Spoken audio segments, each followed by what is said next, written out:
9-year-old girl is pregnant, and right before the birth, the doctor discovers something terrifying. Hello everyone. Take a deep breath, relax, and get ready to witness an unbelievable story unfolding before your eyes. Leah, a petite girl of only about 1.5 meters, thin and frail-looking, stood motionless, her young face betraying her true age. She looked no older than 9, dressed in a simple white dress. Her large, tear-filled eyes were wide with pain and fear. Her small frame was dominated by a swollen belly, an incongruous sight that added to the horror of her condition. Beside her was Marco, a man of 37 years, his face etched with desperation and fear as he carried the girl in his arms and sprinted toward the hospital entrance. His voice cracked as he cried out, "Doctor, please save her." His shouts echoed down the hospital corridors, catching the attention of nurses, patients, and visitors alike. Gasps of shock rippled through the crowd. People stared, horrified, while a nurse rushed over, doing her best to maintain a calm demeanor.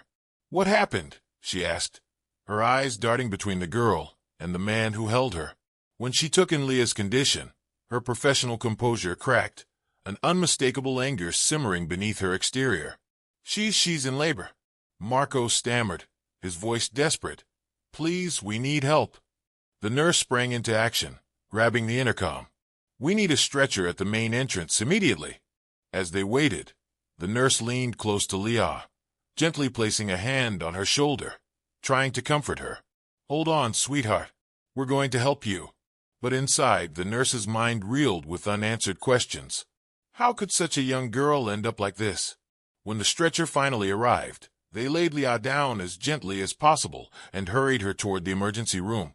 Marco attempted to follow, but another nurse stopped him at the doors.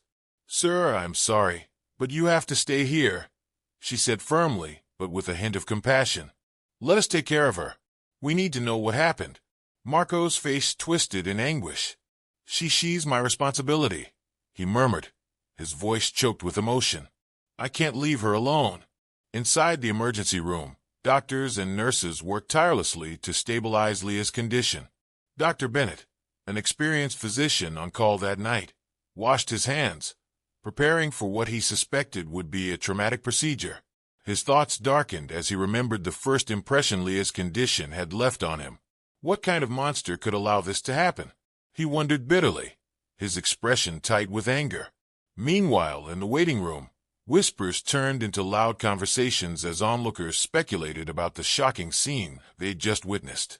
"That poor girl can't be more than 9 or 10, murmured a pregnant woman nearby, her face pale with shock. "And the man who brought her in," added another woman, her voice dripping with scorn. "He must be the one responsible for this. How could anyone do something so horrible?" "He's probably a predator," muttered a man nearby with disgust, shaking his head. "He should be locked up." In the midst of the rising tension, Marco sat in a corner, his head in his hands, trying to block out the accusations around him. He knew he had to stay calm, that Leah's health mattered more than any of their judgments. Inside the operating room, Dr. Bennett approached Leah and spoke softly, trying to reassure her as the anesthesia took effect. "We'll do everything we can to help you," he promised, his voice full of conviction as he prepared to begin the procedure. Outside the operating room, the whispers grew louder. Murmurs of horror and disgust filled the air, blending with an uneasy silence that settled over the hospital. In a waiting room now charged with outrage, Marco sat hunched over, hands pressed to his temples as he tried to drown out the hostility surrounding him. "That girl's not even 10, someone hissed. "The man with her." "We should call the police," another voice suggested, rising above the others. "We can't just sit here and do nothing."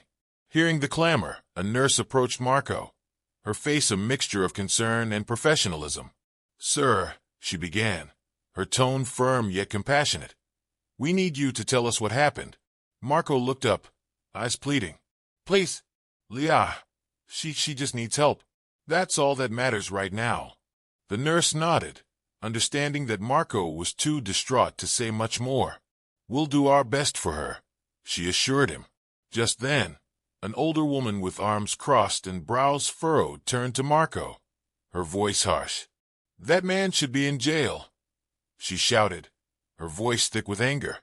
"Exactly. We can't let him get away with this," agreed another bystander, while more voices joined in, their judgments swift and sharp. "Please, everyone, keep calm," the head nurse called out, trying to restore order. "This is a hospital, and we need to focus on helping all our patients." "But how can we ignore what we just saw?" demanded a young woman, her eyes filled with disdain as she stared at Marco. Others began pulling out their phones, ready to call the police themselves.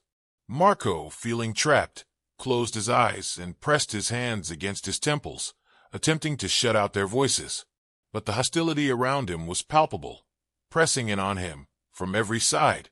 Then, suddenly, a tall, muscular man in the waiting room stood up, his eyes locked onto Marco with a look of pure rage.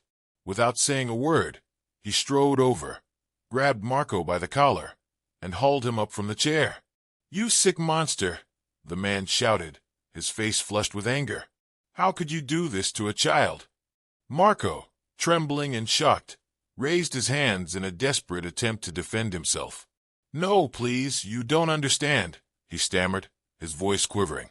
But the man's grip only tightened as he glared at Marco, the hatred in his eyes reflecting the judgment of the entire room. "There's nothing to understand," snarled the man, tightening his grip even more. "You're a monster, and you're going to pay for this." The situation was spiraling out of control, and as tensions flared, a nurse hurried forward, desperately trying to separate Marco from the furious stranger. "Stop! Let go of him!" she shouted, wedging herself between the two men. "We've already called the police. They'll handle this."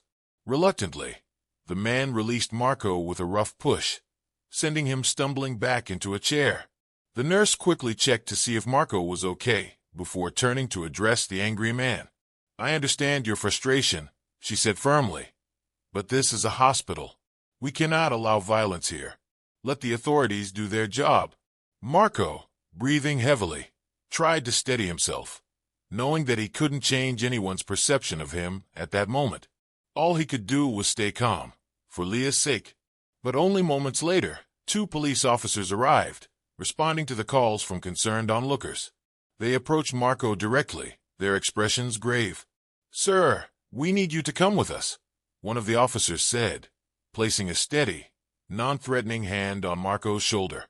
"But Leah, she needs me," Marco protested, his voice faltering with helplessness. "We'll investigate everything," the second officer reassured him. "But for now, you need to come with us to answer a few questions."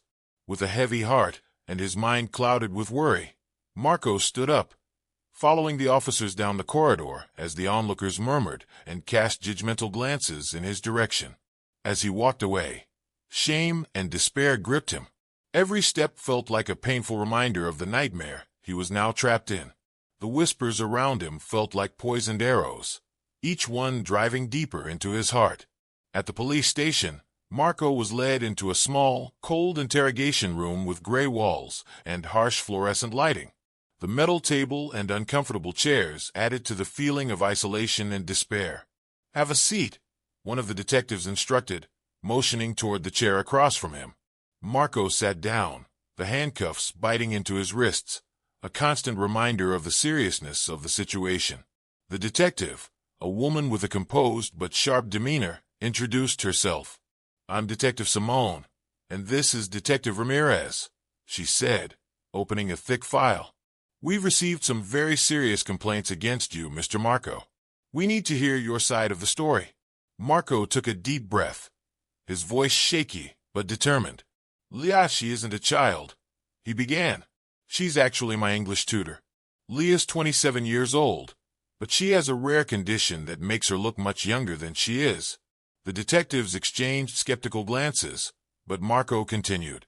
"She's an amazing teacher, the best in the city. Today, she came to my house for our lesson, just like she does every day. But about an hour in, she suddenly doubled over in pain and collapsed.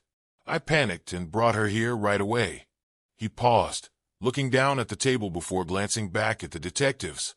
She told me she's been with someone for a long time. She was even planning to get married soon. I don't know how to contact her family, but please, she's innocent." Detective Ramirez leaned forward, his eyes narrowing. "Do you really expect us to believe that?" he asked, his tone laced with disbelief. "That sounds awfully convenient." "It's not an excuse," Marco said firmly. "Just let her wake up, and she'll confirm everything. She has a documented diagnosis. It's real." The other detective crossed her arms, her expression still hard. "If that's the case, why hasn't anyone else heard about this condition? Why can't you provide us with more details?" Before Marco could answer, the door opened, and a man in a suit entered, his expression focused and determined. "I'm his attorney," the man announced. "I need to speak with my client privately." The detectives reluctantly left, leaving Marco alone with his lawyer. The lawyer, Mr. Delgado, sat across from Marco, his face reflecting a mixture of concern and resolve. "Marco, I've spoken with the hospital. Leah is stable, and I'm working to get this all sorted out. You need to stay calm and trust that we'll clear things up." "Thank you," Marco murmured, feeling a glimmer of relief. "This whole situation is a terrible misunderstanding."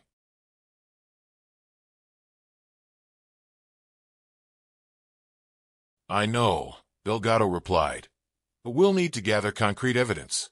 I'm reaching out to her doctor to obtain her medical records."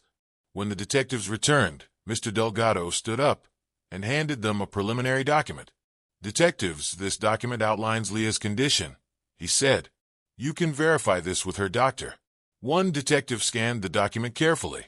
"We'll still need to verify every detail," she said, her voice cool. "For now, Marco will remain in custody until we can confirm his story." "This is unfair," Marco protested, despair beginning to seep into his voice. "Leah needs my support. I'm just as much a victim here." "We understand," Detective Simone replied, her tone still skeptical. "But until we verify the facts, we need to proceed with caution." The hours that followed were agonizingly slow, filled with uncertainty and fear. Marco was placed in a cell, where he sat alone, thoughts swirling like a storm as he recalled every happy memory with Leah, and the nightmare they now found themselves in. Meanwhile, at the hospital, Leah, a young woman trapped in a childlike appearance, was rushed into the delivery room. Her swollen belly and youthful face stunned everyone, and whispers of shock filled the hospital halls. Dr. Alvarez, the doctor on duty that night, hurried toward the operating room, his mind a whirlwind of questions. "How is this possible?" he wondered. "Prepare for an emergency C-section," Dr. Alvarez ordered as he entered. The surgical team moved swiftly, gathering the necessary equipment and preparing Leah for the procedure. She lay on the stretcher, her face pale with pain and exhaustion. Though she looked fragile, her body showed all the signs of labor. "Doctor, her vitals are stable," reported a nurse, breaking the tense silence. Dr. Alvarez nodded, donning his gloves. "Let's begin." As he made the first incision, he couldn't help but be struck by the unusual details. Leah's internal organs were fully developed, entirely consistent with an adult woman's. "Unbelievable," he murmured under his breath, his comment not escaping the ears of the nearby nurses. "What is it, doctor?" asked Chief Nurse Marta, her voice tinged with both curiosity and concern. Dr. Alvarez looked back at her, his eyes wide with disbelief. "This young woman's organs, they're completely normal for a woman in her 20s. There is nothing to explain why she should look like this," Dr. Alvarez murmured, his voice full of awe as he watched the surgery progress. The medical team worked in tense silence, processing the strangeness of Maya's condition while focusing on the birth. After a few agonizing minutes, a loud, clear cry filled the room, the cry of a newborn baby. Relief swept through everyone present. "It's a boy," Dr. Alvarez announced, lifting the newborn so Maya could see him before the nurses took him to be cleaned and examined. After confirming that the baby was stable, Dr. Alvarez turned back to Maya to carefully finish the surgery, ensuring that no complications arose. When Maya was finally moved to the recovery room, Dr. Alvarez removed his gloves and mask, but his mind was still racing. "We need to investigate this further," he said aloud, his tone serious. Something here defies everything we know. Several hours later, Maya began to stir, her eyes opening slowly and adjusting to the bright lights around her. A nurse stood nearby, cradling her baby, who was wrapped snugly in a soft blanket. "Maya, your son is healthy and strong," the nurse said, offering a reassuring smile. "Would you like to hold him?" Maya nodded weakly, her eyes brimming with tears as she reached for her baby. Holding him close, she murmured, "Thank you, thank you," her voice breaking with emotion. The nurse watched tenderly, but her smile faded as she spoke again. "Maya, we need to discuss your condition," the nurse said gently. "There are some things Dr. Alvarez needs to understand." Maya nodded knowingly, realizing that this moment had been inevitable. "I understand. I'm ready to explain." Dr. Alvarez entered the room, his face grave. He pulled up a chair and sat beside her bed. "Maya, your internal organs are fully developed, just like any adult woman's," he began carefully. "But outwardly, you appear much younger. Can you help us understand how this is possible?" Maya adjusted her baby in her arms and took a deep breath. "I have a rare condition called hypopituitarism," she explained, her voice soft but steady. "It affects my pituitary gland, preventing my body from maturing physically. Inside, I'm an adult woman, but outside—" Dr. Alvarez listened carefully, absorbing every word. "That does explain much of what we've seen," he said thoughtfully. "But we'll need to document everything thoroughly. We'll need to contact your previous doctors and gather your complete medical history." Maya looked down at her son, then nodded at Dr. Alvarez. "I understand. I'll do whatever is needed to help." At that moment, a nurse entered the room, her expression tense. "Dr. Alvarez, there's something you need to know," she said, glancing nervously at Maya. "Marco, the man who brought Maya to the hospital, was arrested by the police. He's facing serious accusations." Maya's face went pale, a feeling of dread flooding over her. "No, this is a mistake," she cried out, her voice full of despair. "Marco is my student. He did nothing wrong. He saved me." Dr. Alvarez's expression hardened with resolve. "I'll speak to the authorities immediately. We need to resolve this as soon as possible." In the hours that followed, Maya was interviewed by various doctors and nurses, each trying to piece together the details of her condition. Meanwhile, Dr. Alvarez reached out to Maya's previous doctors to retrieve her medical records. Finally, Dr. Alvarez met with the police captain, Captain Torres, in a private room at the hospital. "Captain, I need to discuss Marco's situation with you," Dr. Alvarez began, his tone firm and urgent. "I'm listening, doctor," replied Captain Torres, his face expressionless but attentive. "Marco isn't a criminal. Maya, his English tutor, has a rare medical condition affecting her physical development," Dr. Alvarez explained, handing the captain a folder of medical documents. "These documents verify her condition." The captain examined the documents carefully, his expression softening as he read. "This is highly unusual," he said slowly, "but we'll do what we can to clear this up." Meanwhile, back in the recovery room, Maya held her baby tightly, silently praying for a swift resolution. Finally, the door opened, and Dr. Alvarez entered with a relieved smile. "Maya, I have good news," he said softly. "Captain Torres has reviewed your records and has agreed to release Marco while we continue the investigation.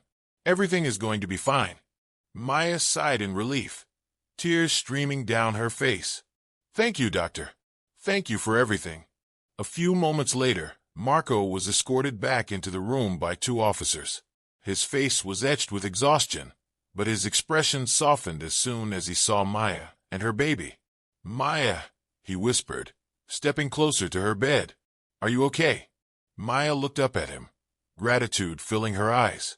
"Marco, I'll be fine. Thank you for being there for me." That evening, Maya and Marco sat together, quietly reflecting on the storm they'd just been through. "Marco, I'm sorry if I seemed distracted during our recent lessons," she began softly. "I know you needed to learn English quickly for your new job, but I had so much on my mind. I thought it was just the pregnancy." Marco replied, smiling gently. I didn't know you were dealing with so much more. Maya's eyes filled with fresh tears. The man I loved, the one I was supposed to marry, left me. He abandoned both me and my baby because his family couldn't accept me.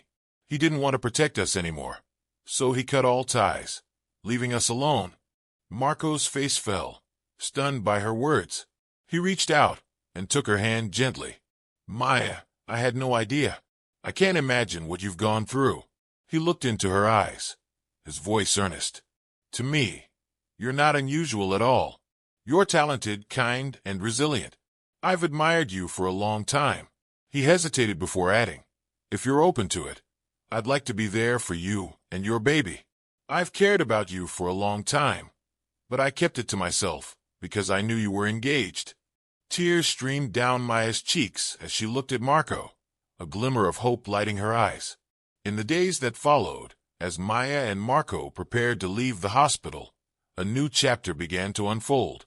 Dr. Alvarez and his team continued documenting Maya's rare condition to ensure she and her son received the best possible care. For Dr. Alvarez, Maya's case became one of the most memorable of his career, a story of resilience, a rare condition, and a love that overcame every obstacle. Maya's small stature and her delicate condition meant she needed extra care and monitoring, so her stay at the hospital extended longer than expected. News of her case spread throughout the hospital, sparking curiosity and deep empathy among the staff and other patients. Each day, Marco remained faithfully by Maya's side, tending to her and their baby with a dedication that moved everyone who saw them. The nurses, seasoned professionals who had seen all sorts of situations, couldn't help but feel a pang of envy as they witnessed the love and devotion Marco showed for Maya. Today, we have oatmeal, fresh orange juice, and some fruit for you, said Nurse Sophia, smiling warmly as she placed the breakfast tray on the table beside Maya's bed. Thank you, Nurse Sophia, Maya replied, adjusting herself to sit up. Her voice was soft but full of genuine gratitude. Everyone here has been so kind to me. The nurse nodded, helping Maya adjust her pillow for comfort. It's the least we can do. Your story has touched all of us deeply. At that moment, Marco entered the room, cradling their baby, whom they affectionately called Little Bambi. His face lit up as he saw Maya, and he leaned over to place a soft kiss on her forehead. Good morning, my love, he murmured. Bambi, and I came to visit you. Maya's eyes sparkled with love and appreciation. Good morning, Marco. How's our little one? He's strong and healthy, Marco replied, holding the baby carefully. And it's all thanks to you. Nurse Sophia watched the tender moment with a smile. Marco, you're a wonderful father. It's rare to see someone as dedicated and caring as you. Marco looked at Maya with affection, gently squeezing her hand. Thank you, Nurse Sophia. I'd do anything for my family. As the days passed, Maya and Marco's loving bond became a frequent topic of conversation among hospital staff and patients alike. Their devotion to one another inspired admiration and respect in everyone who observed them. One afternoon, as Marco helped Maya walk down the corridor to regain strength in her legs, an elderly patient, Mrs. Anna, approached them with a warm smile. Excuse me, she said, her voice gentle. I just wanted to say how much you both inspire me. Watching the love and care you have for each other, it's truly beautiful. Thank you, Mrs. Anna, Maya replied, leaning on Marco's arm for support. We've been through so much together, and we're so grateful to have one another. Mrs. Anna nodded, her eyes full of understanding. That's what matters most. Love and family are the greatest treasures we have. With each passing day, Maya slowly recovered, though her condition still required careful monitoring. Marco made sure she was as comfortable as possible, bringing her fresh flowers, reading her favorite books aloud, and ensuring she had everything she needed. One afternoon, as he helped Maya sit back down after a short walk, a young nurse, Nurse Lucia, approached with a shy smile. Excuse me, she said a bit nervously. I just wanted to tell you, everyone here has been talking about how incredible you are, Marco. The way you care for Maya and your son, it's truly inspiring. Marco smiled